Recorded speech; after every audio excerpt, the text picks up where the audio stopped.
Previously on...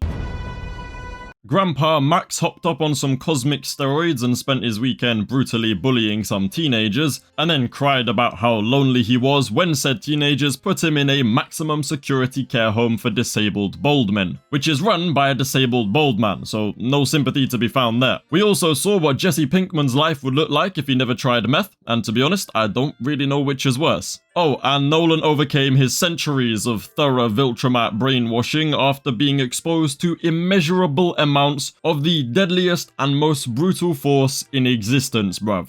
A woman. Yep, that about sums it up, so let's move on to Season 4 of... Hopefully, Seasons 1 to 3 made them enough money to actually be able to afford an animation software slightly more advanced than PowerPoint. Alright then, episode 1 of season 4 starts with a dramatic montage type thing where, wait, are those frames? He wasn't just a floating PNG, bruv, actual frames? In my animated comics? Nah, surely not, bruv, surely not. Also, in what universe does Cecil need a whole ass purple Bacta tank as a bath, bruv? And why he trying to aura farm coming out of it? Bro is not Sukuna. Post season 3 Invincible world seems to have gone back to normal in general though. Heroes still be heroing, villains still be attacking everything they see out of pure love of the game, and Mark's mummy's still bad as fuck. Now, I think the point of the sad intro montage thing is to show that Mark is a bit mentally affected by his beef with Grandpa Max. Cause obviously being beaten up by a random old dude is so much more traumatizing than your literal dad using you as a human blender, bruv. Actually, it's a combination of all of... Shut up, bruv. If you wanted media literacy, you've come to the wrong place. Anyway, our walk-in oven is on the loose and doing villain things, so Mark grumpily tells his pink brother to help him handle it. But bruv, the kid's like 12. Just let him play his video games, bro. Nah, the projection is actually crazy, cause why is Mark pretending like he can't handle an oversized air fryer by himself? He's literally... Meanwhile, the Guardians of the Globe have a new leader, the Brit. Now, I read a couple volumes of the Brit and he is dope, bruv. He is so cool. Loki doesn't have the same aura in the show as the comic, but I was still excited when I saw him. But then he opened his fucking mouth, bruv. He's American, bruv. Loki, it's a reading comprehension issue on my part, but forgive me for thinking the dude called the Brit was fucking British. And he's got that British aura too. So imagine my disappointment when I heard him speak in Americanese and that he's called the Brit because his name is flipping Brittany. Who the who's called Brittany, bruv? It is a skill issue on my part though, I just can't read. I would also very much appreciate an explanation as to why these donuts watch everything that Cecil touches go to absolute shit. And yet all he needs to do is make sad puppy eyes for these plebs to trust him again. It's a piss take, bruv. Fake Rex, who I'm gonna call Specs, cause he's a nerd and could never be the GOAT, bitches about the Brit being made leader instead of him, but honestly just zip it, bruv. You're literally 12, I don't care. In other news, Mark fights Barney the dinosaur if Barney fell into a vat of ketchup and developed intense psychological issues. Bro starts chatting about some, You think I picked this moment by accident? what are you talking about, bruv? No one said anything. Corny Happy Meal toy looking at. Well, anyway, Mark settles things by punching him. Yeah, I never saw that coming. But before he could finish the job, Barney had turned back into Spruce Spanner, who conveniently had no control of the dinosaur's actions and is completely innocent. Now this is where Mark starts his journey into the should I actually kill bad guys and invest in an edgier costume arc, which made some viewers apparently forget what show they were watching, so the Brit just kindly reminds us.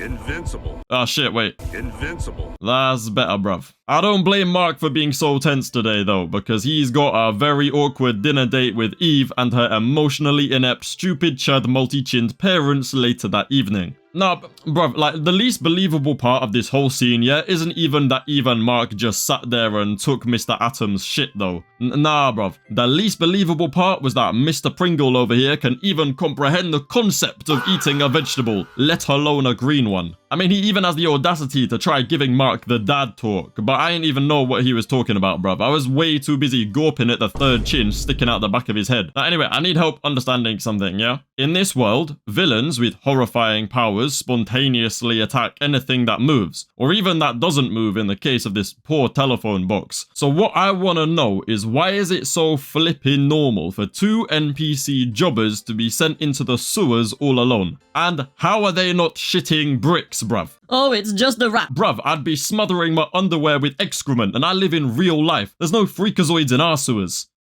Actually, that's a lie. There's no freakazoids with interdimensionalistic superpowers in our sewers. There are definitely freaks in our sewers. But these absolute chads just get on with their day, even when they know they have a 98% chance of being turned inside out, bruv. God, I can't even fathom how much insurance would cost in the world of Invincible, bruv. I don't even want to think about it. Now, obviously, these unsuspecting workers get brutally molested by DN aliens. Only they're called sequids in Invincible because this series is physically incapable of giving anything a serious fucking name. Now, on the other side of town, an asparagus from space starts zapping the streetlights, bruv. Bro moving like Dumbledore with his flipping delumination, permeation, the thing that steals light, bruv, you know what I mean. The green skin then gets her magic wand to lead her to the source of all the power in the area, which will come up later on, but first we gotta address the elephant in the room, bruv. And in this case, the elephant is called Paul and the room is Mark's mum. Poor Oliver, bruv, honestly, like, bro is way too young to be hearing literally every other person living in his house clarting every single night. At least Oliver got some respect from his mum later that day when they went to get his new costume from Art. Again with these on-the-nose names, bruv. Art? Really? The guy who designs costumes is called Art?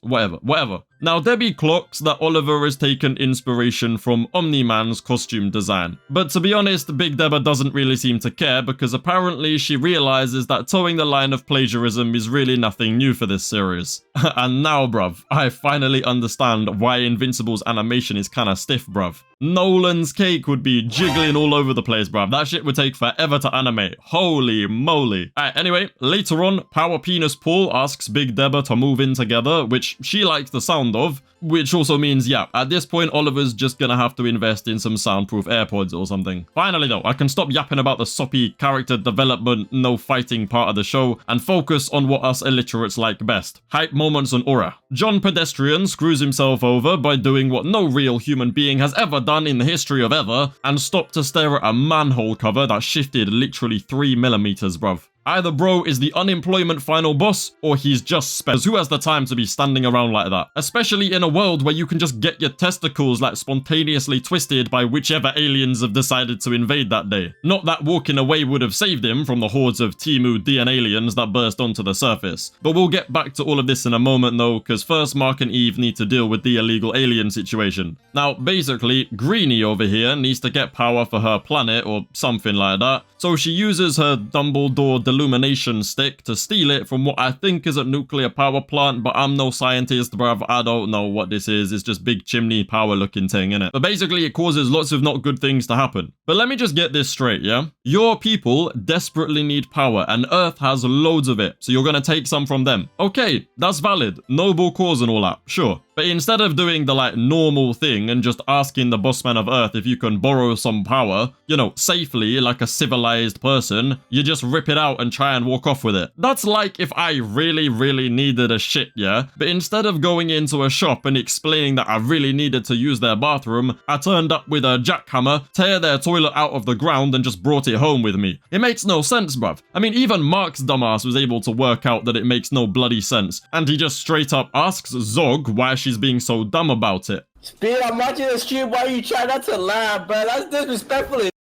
bro. When your op got a point, so you low Kirk zapped them with 5 million volts. Yeah, bruv, I don't know what I expected, alright? He hit her with facts and logic, and this is what he got. Fine. But this is actually where we see that Eve finally got patched, bruv, because she was way too OP last season. Although they clearly didn't nerf her hard enough because, yeah, one punch is a bit insane, I'm not gonna lie. Anyway, back to the Sequid situation. Damn, alliteration, bruv. Yeah, alliteration. Can the Brit handle the situation? Probably not, because he's looking like he got chronic constipation. Oh shit, he still got it. That's some real dedication. A new album dropping soon, bruv, innit?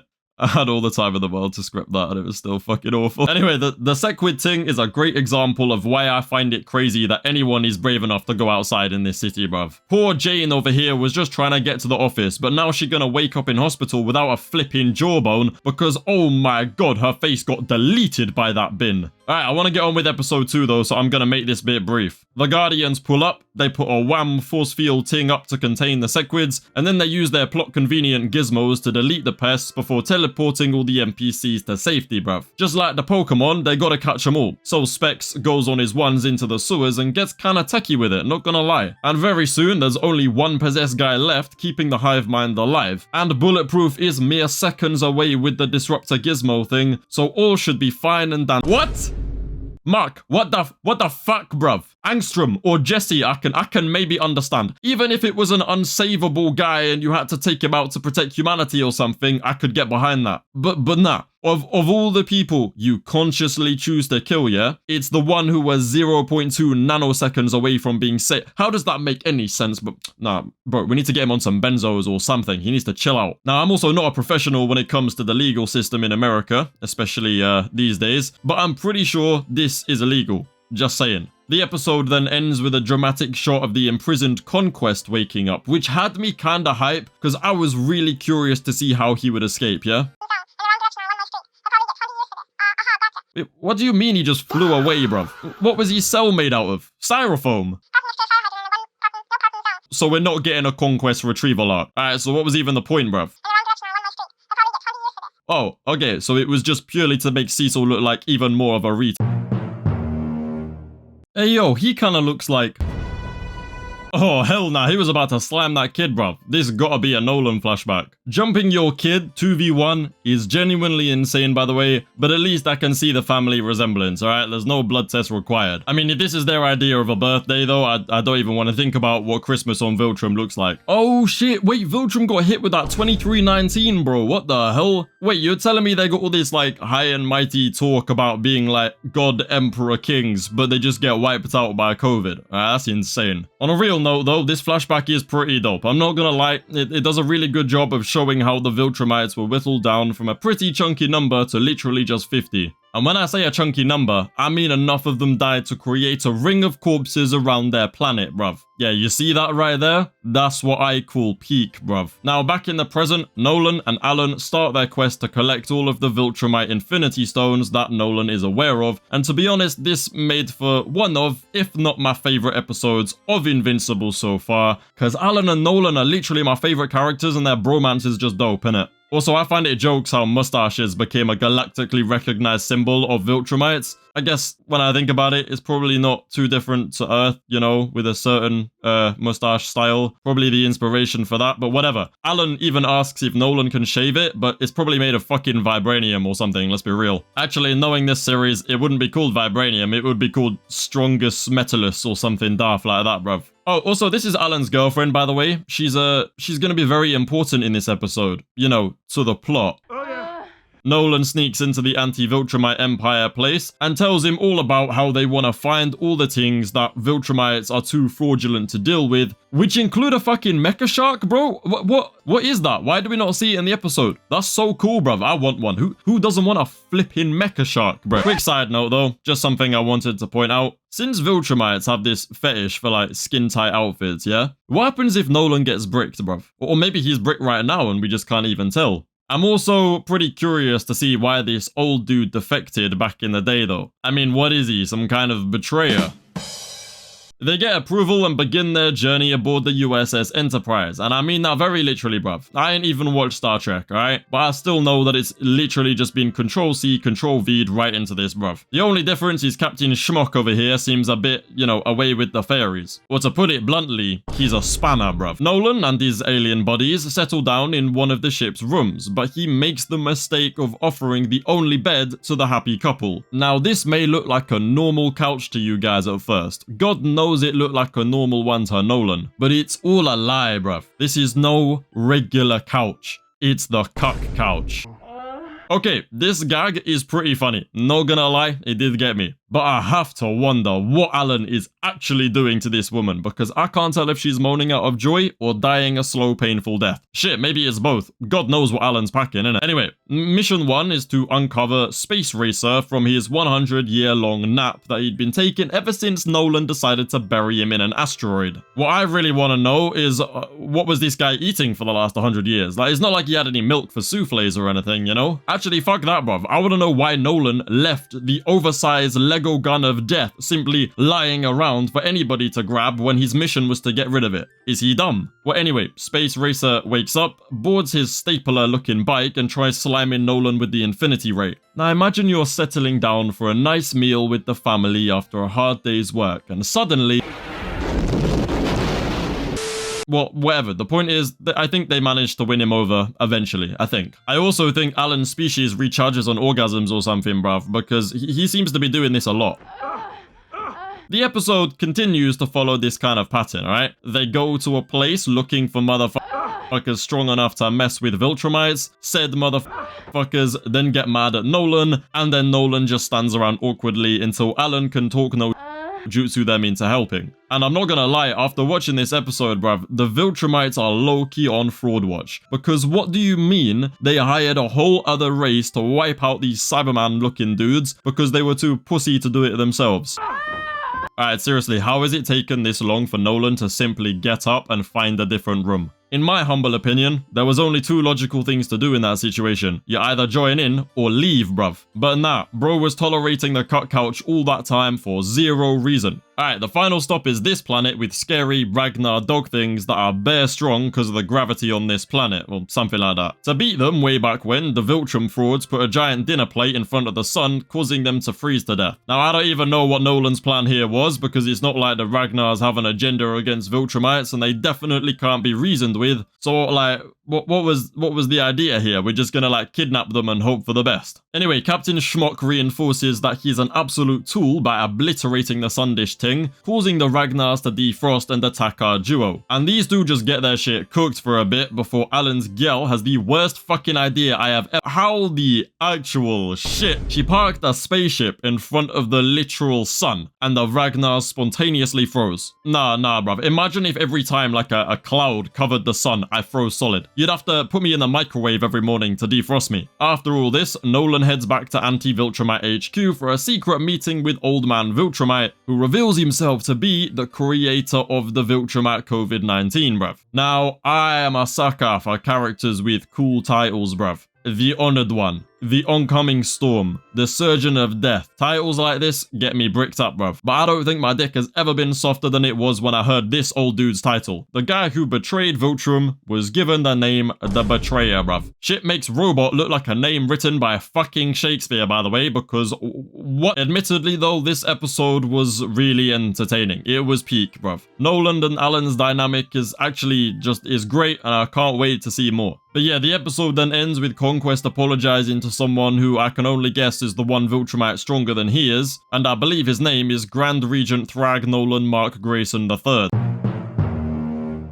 Now, I'ma keep it real with you guys. I'm running out of stamina here, and episode 3 kinda bored me, so I'm not gonna spend too long hashing out the details. Especially since the beginning of the episode just pissed me off, bruv. Because how is the literal flipping android more in touch with reality than Cecil? When it comes to who lives or dies, let me make that decision. Shut the fuck up, bruv. Are we forgetting about what literally just happened with Conquest? What do you mean, leave it up to you, bro? No! Nah, Mark, just kill this man. Low-key, bro, he just needs to die. Like, literally explode his head right now, bruv. Anyway, the episode mostly focuses on Rockman and Machine Head reinstating themselves in the Order or something like that, bruv. Which somehow leads to this old Asian dude turning into a dragon that Oliver needs to fight, bruv. And then while all this goes down, the Flaxons are back to invade again, but this time, enough time has passed for them to put their source of anti-age power behind the safety of their portal, bruv. But more on this kind of stuff later on, alright? First, we we have a couple weird things to cover. Now, the totally like immoral and evil human experimenty dude from season 1 somehow did a full like 180 and not only found the balls to apologize to Mark, but also starts getting flirty with someone who might actually manage to match his freak. But they do work for Cecil, so I'm honestly not surprised there's more like him. In other news though, Eve cannot use her ability without it turning to mush, which is probably because she's like hella Pregananant, which is revealed in the end credit scene. Now obviously, yeah, I understand, yeah, accidents happen, but she must have got crazy unlucky because there's no way these guys were raw dogging it when she literally has the ability to just summon 3 condoms that probably aren't gonna break, bruv. Actually, wait, what if it's not Mark's? Like, what if she accidentally, like, created a baby with her power? Oh, hold up, wait, I'm cooking. Anyway, Mark isn't doing all that good himself because he's still in his edgy phase. Boo-hoo. Now, Dr. Liu the Dragon Man and his criminally huge bodyguard are too pussy to handle the Rockman themselves, so they instead send someone to deal with it while Bricky and his family are just trying to enjoy a nice day out, bruv. It should be fine though, because there's lots of security chilling about the place, so they— wait, 236 flashbacks, no, too soon. The henchman sent was some guy in a suit of armor throwing, ninja squares. Before Magnet Man could dispatch the fam though, Shiba from Kagurabachi pulls up to teleport them out of there. Hell yeah, dude, I love teleporters who actually use their ability properly. And hence we end up in the situation where Invincible is hired to deal with the dragon dude, but Oliver goes instead because Mark and Eve said that he should. He basically pulls up, aura farms, and then loses all that aura when he gets his ass inevitably beat by the dragon, so Mark has to step in and help end it, which is how the pebble ended up getting his face nearly caved in by Mark's temper tantrum. I mean, how dumb is that, bruv? Rockman hires Mark. Mark sends Oliver. Oliver gets hurt. Mark nearly kills Rockman because of it. What happened to the customers always right, bruv?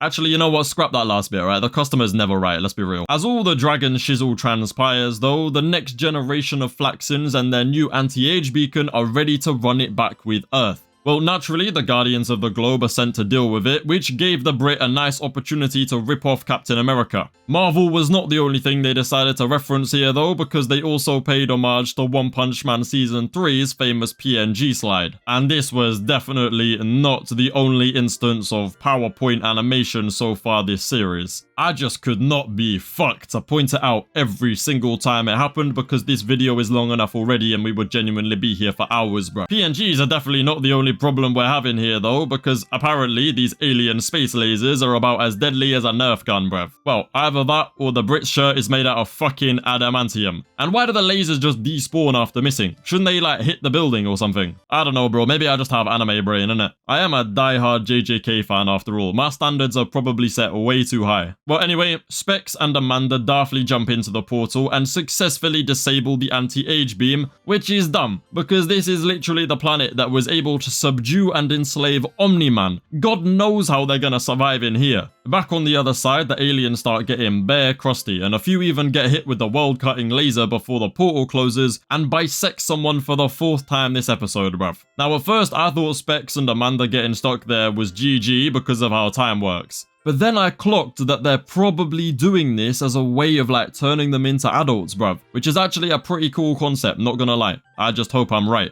The episode then ends with bad guys all being friends again and Machine Head still being the walking definition of a clanker. Anyway, that's all I have in me for these first 3 episodes, bruv. It is good to be back, I'm not gonna lie. Yeah, sorry it's been so long. Stranger Things was just so ass that I needed a 2-month break to get over it, and I've been running the main channel. I am planning on dropping a video every Wednesday covering this season of Invincible though. The reason this one is late and got a bit lazy towards the end is because I wasn't expecting 3 episodes to be dropped at once, bruv. That's too much for me. But since we're gonna be doing 1 a week from now on, I'ma be on it like a carb on it, bruv. I'll even do The Boys when that drops too. So make sure that you guys actually like the video and subscribe to the channel to see more mentally deficient and low quality slop content. Peace.